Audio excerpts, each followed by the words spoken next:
আসসালামু আলাইকুম। Hello everyone, কেমন আছেন সবাই? আজকে আমি আপনাদের সাথে মাছ ভাজার রেসিপি শেয়ার করব। আমি এখানে 500 গ্রাম সাইজের দুইটা রুই মাছ কেটে পরিষ্কার করে ধুয়ে নিয়েছি।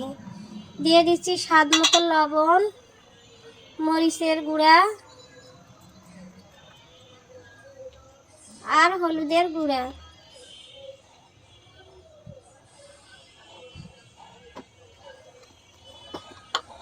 লবণ, মরিচের গুঁড়া, হলুদের গুঁড়া দিয়ে ভালোভাবে মাছগুলো মাখিয়ে নিব।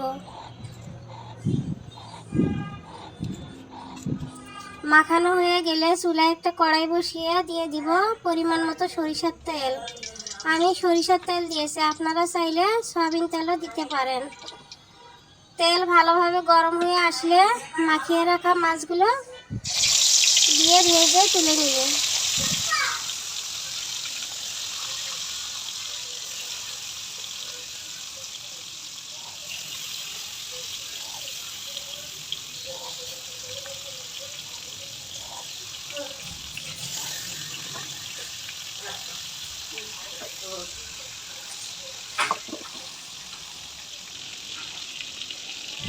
মাছ এক পাশে ভালোভাবে ভাজা হয়ে আসলে উল্টে অপর পাশে ভালোভাবে ভেজে দেব।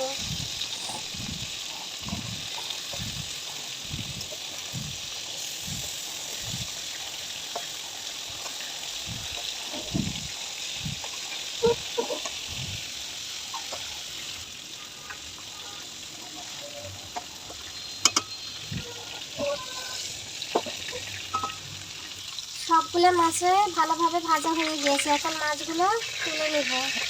ভিডিওটি ভালো লাগলে লাইক, কমেন্ট, শেয়ার করবেন। আর আমার ফেসবুক পেজটা সবাই ফলো দিবেন, ইউটিউব চ্যানেলটি সাবস্ক্রাইব করবেন। ভালো থাকবেন সবাই।